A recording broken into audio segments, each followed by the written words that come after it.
My sister Rachel has always been the golden child. Harvard MBA. Consultant at McKinsey. Engagement to Daniel Hutchinson, a partner at Redwood Ventures, one of the most prestigious VC firms in Silicon Valley. She wore her success like armor and she wielded it like a weapon. Especially against me. So Maya, Rachel said, swirling her wine at our parents' Christmas Eve dinner. Still doing your little Etsy thing? I was 30 years old. I had a master's in computer science from Stanford. And I'd spent the last 6 years building HealthTrack, an AI-powered healthcare analytics platform that hospitals use to predict patient outcomes and optimize resource allocation. But Rachel had decided 5 years ago that I was wasting my life, and nothing I said would change her mind. It's not an Etsy thing. It's a software company. Right. She waved her hand dismissively. Your little startup. How's that going? Still in your apartment? I have an office. Oh good. Is it a WeWork? She laughed and our parents smiled indulgently. Daniel, her fiancé, sat beside her looking uncomfortable. I'd met him twice before, once at Rachel's birthday and once at their engagement party. He was polite, reserved, and clearly smart. He'd said maybe 10 words to me total. Maya's been working very hard, Mom said in that tone that meant she was being supportive but didn't actually understand what I did. I'm sure she has, Rachel said. But at some point you have to be realistic. Most startups fail. Maya's been doing this for 6 years? If it was going to work, it would have worked by now. Some companies take time to scale, I said quietly. Or they're just not viable. Rachel leaned forward. Look, I'm not trying to be mean.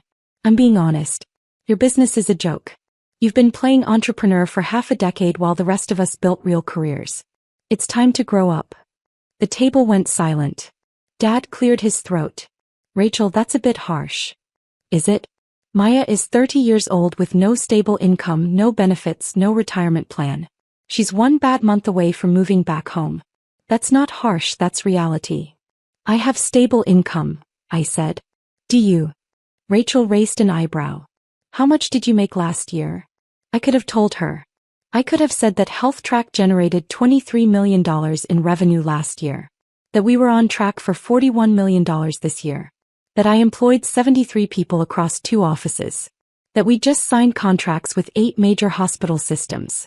But I'd learned years ago that Rachel didn't want to hear success stories from me.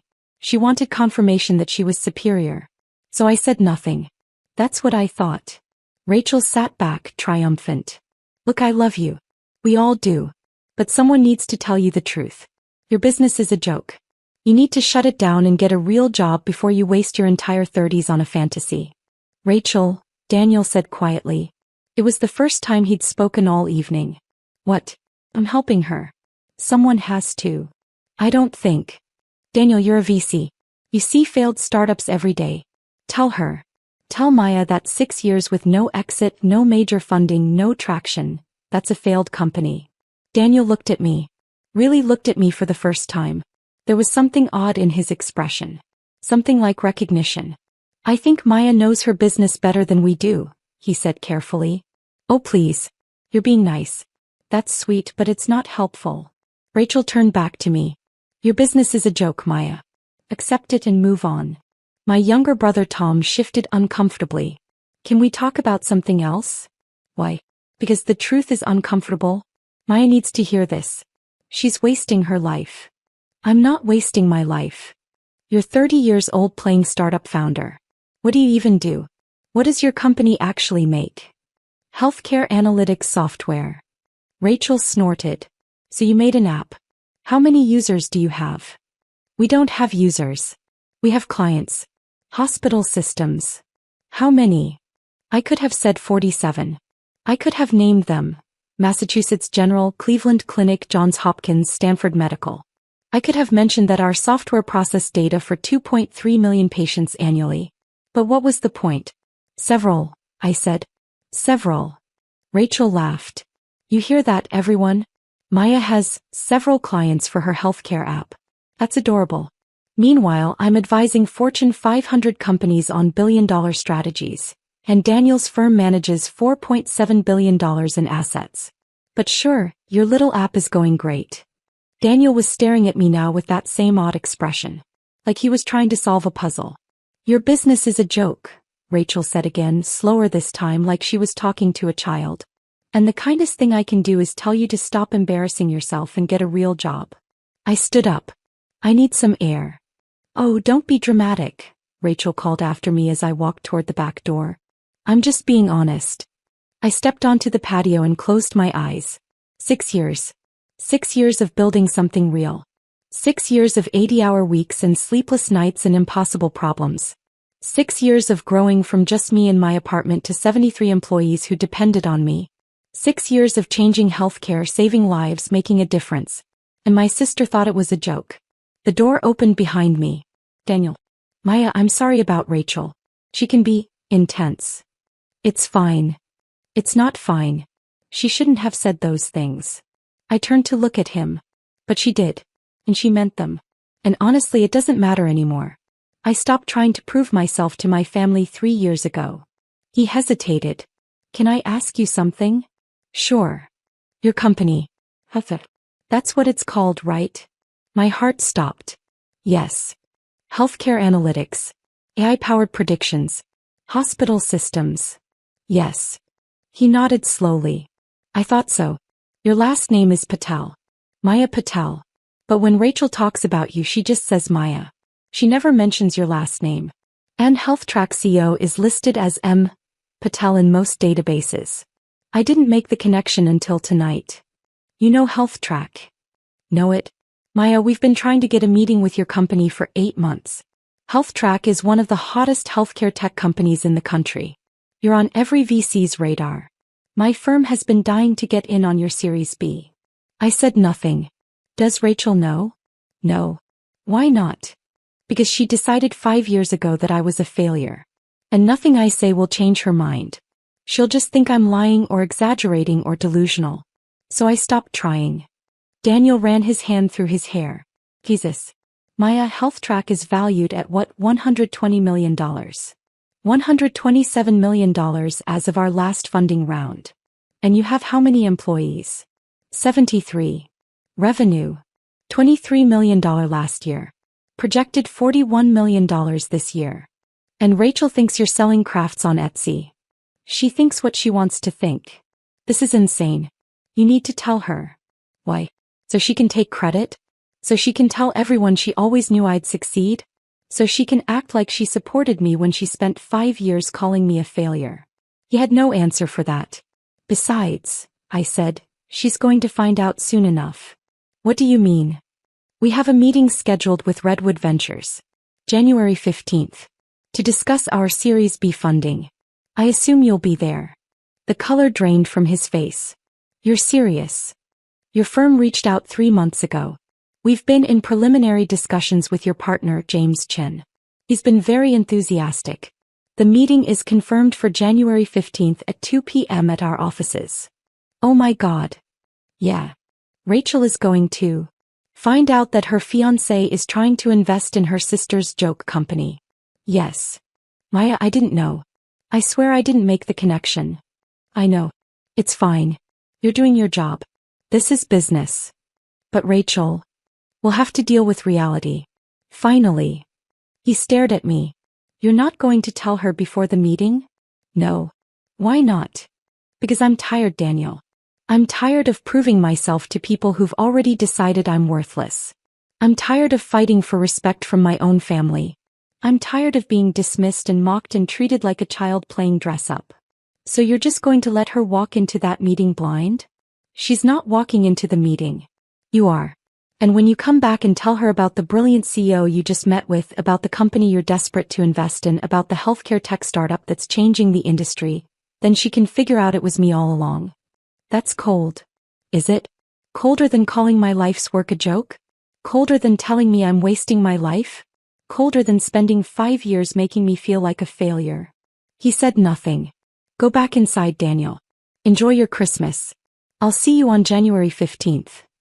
I walked past him, grabbed my coat from the front closet and left.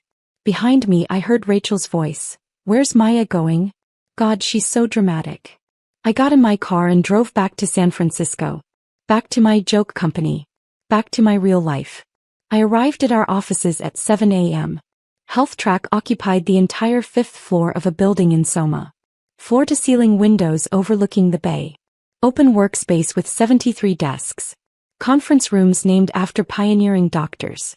A server room that hummed with the processing power of our AI systems. My CFO Jennifer found me in my office at 8 a.m.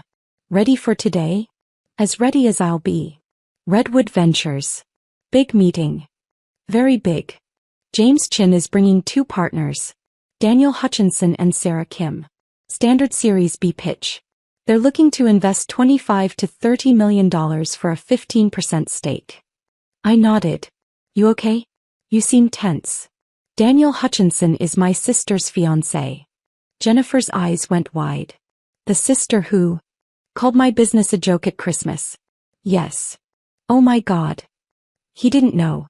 He figured it out at Christmas dinner, but Rachel still doesn't know. And today he's going to walk into my boardroom and realize exactly how wrong my sister has been about me for 5 years. This is going to be awkward. Extremely. Are you going to acknowledge it? Not unless he does. This is a business meeting. We're going to pitch our Series B, discuss our growth trajectory and negotiate terms. His personal connection to me is irrelevant.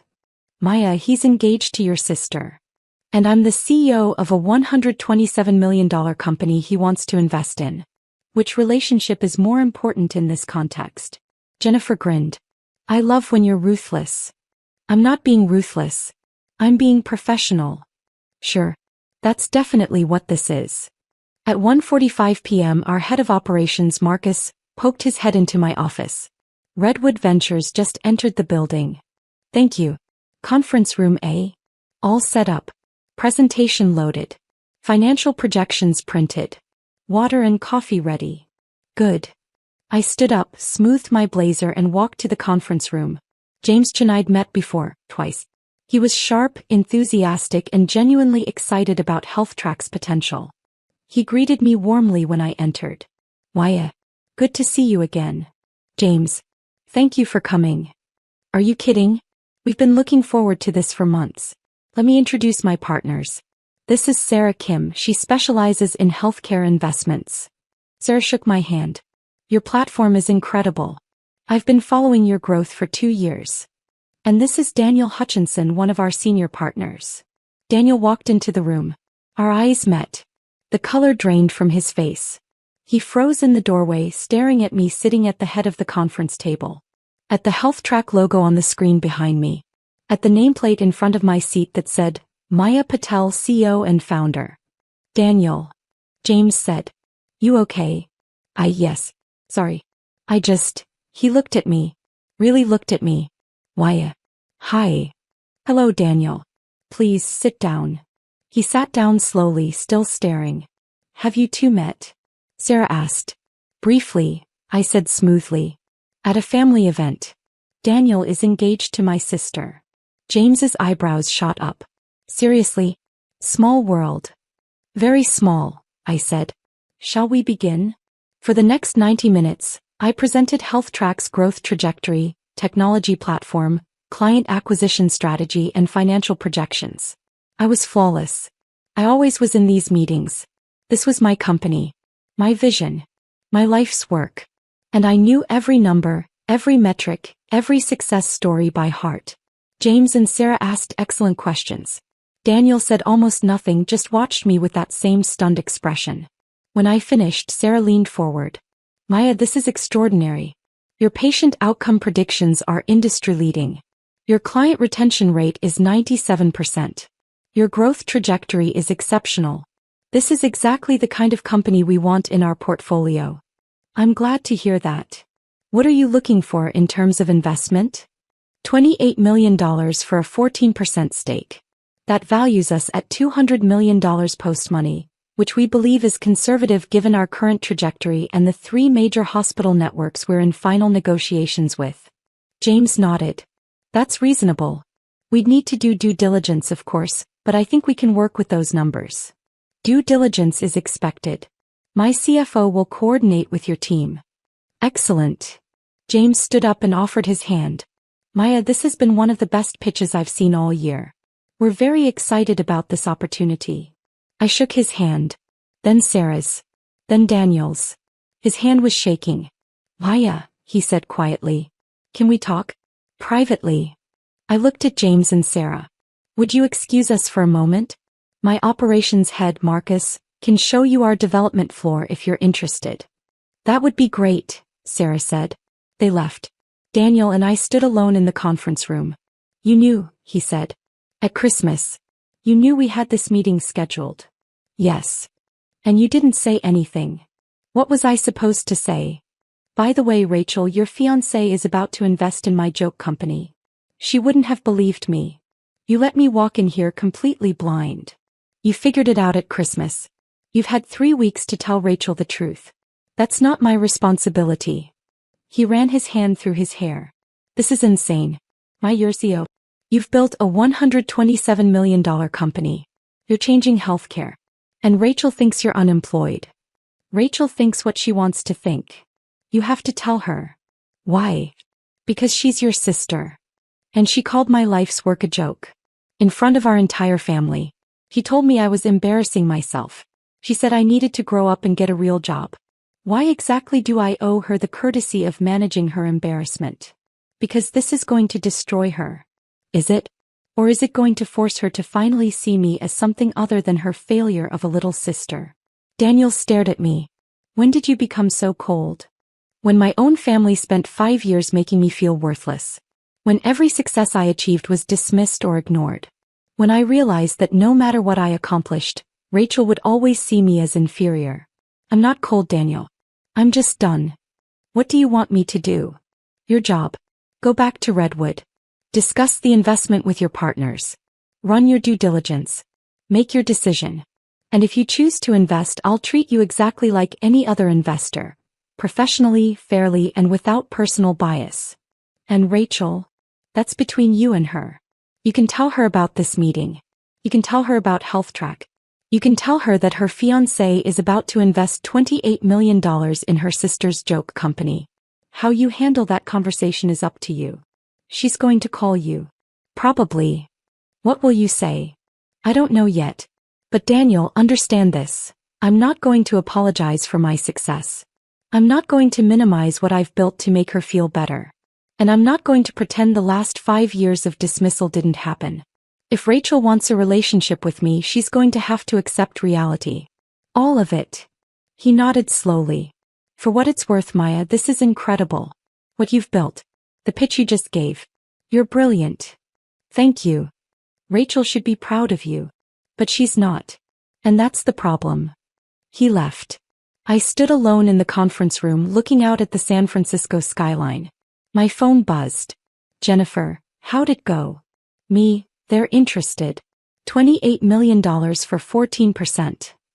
Jennifer, and the sister situation? Me, Daniel is probably calling her right now. Jennifer, oh God. Me, yeah. I walked back to my office and waited. Rachel called at 4:47 p.m. I let it ring 4 times before answering. Hello. What the fuck, Maya? Hi, Rachel. How are you? How am I? How am I? Daniel just told me about your company. Your real company. The $127 million company. The company he's about to invest in. The company that employs 73 people. The company that you've been building for 6 years while I thought you were unemployed. I'm not unemployed. I told you that. You said you had a startup. You said you had an office. You didn't say you had a $127 million company. You didn't ask. I didn't ask. Maya, you let me think you were broke. You let me think your business was a joke. No, Rachel. You decided my business was a joke. I tried to tell you otherwise. You didn't listen. When did you try to tell me? 3 years ago at your birthday. I mentioned we'd signed our first major hospital contract. You said, that's nice, and changed the subject. 2 years ago at Thanksgiving. I mentioned we were raising our Series A. You said, good luck with that, in a tone that suggested you thought it was a fantasy. Last Christmas before this one.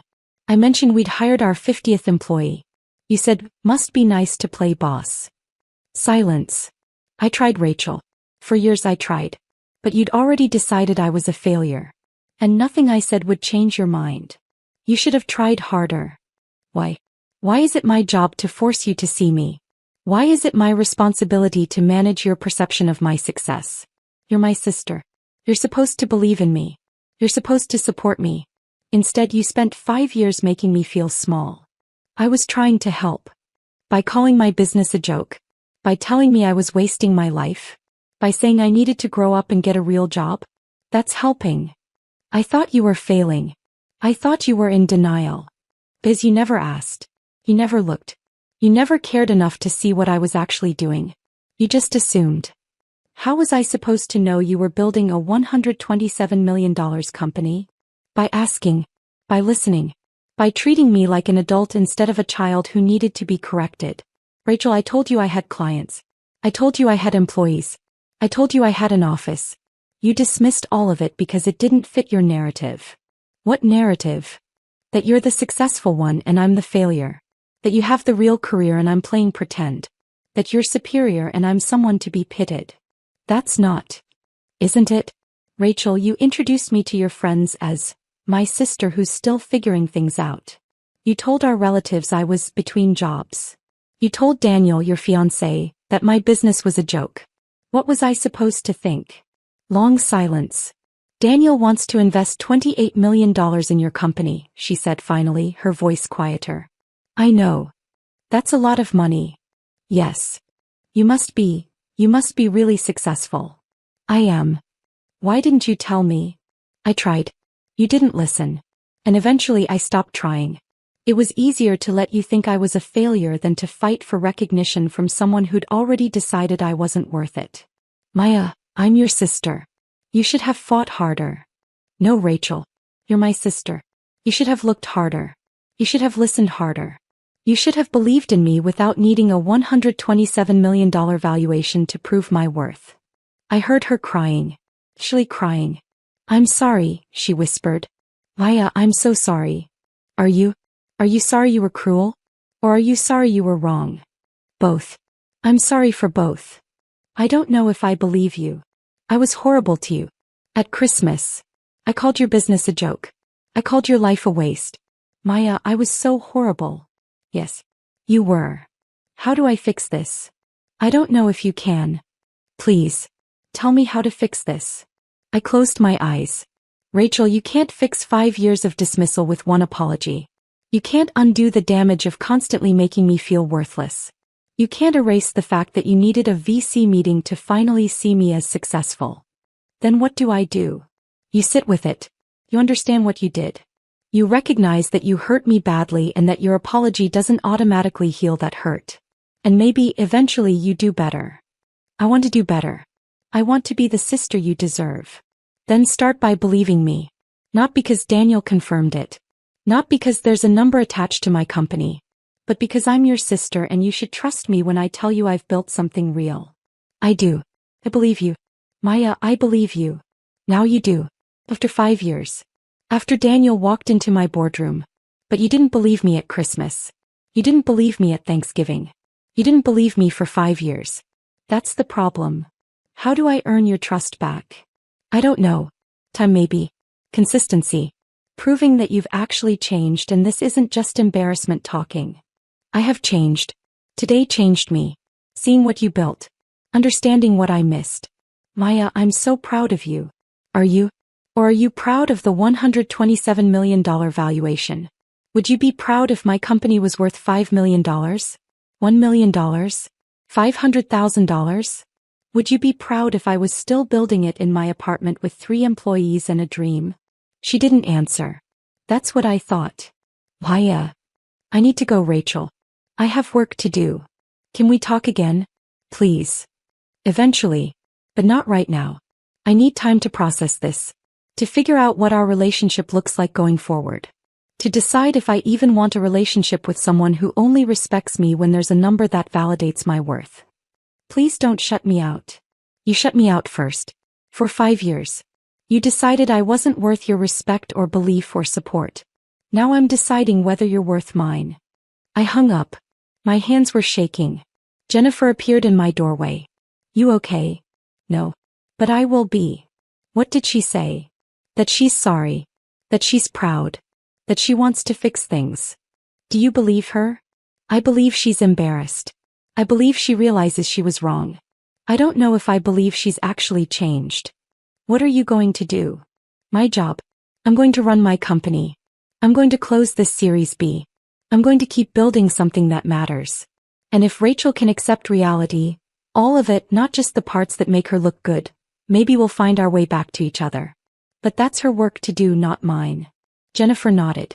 For what it's worth, you handled that pitch flawlessly. Redwood is going to invest.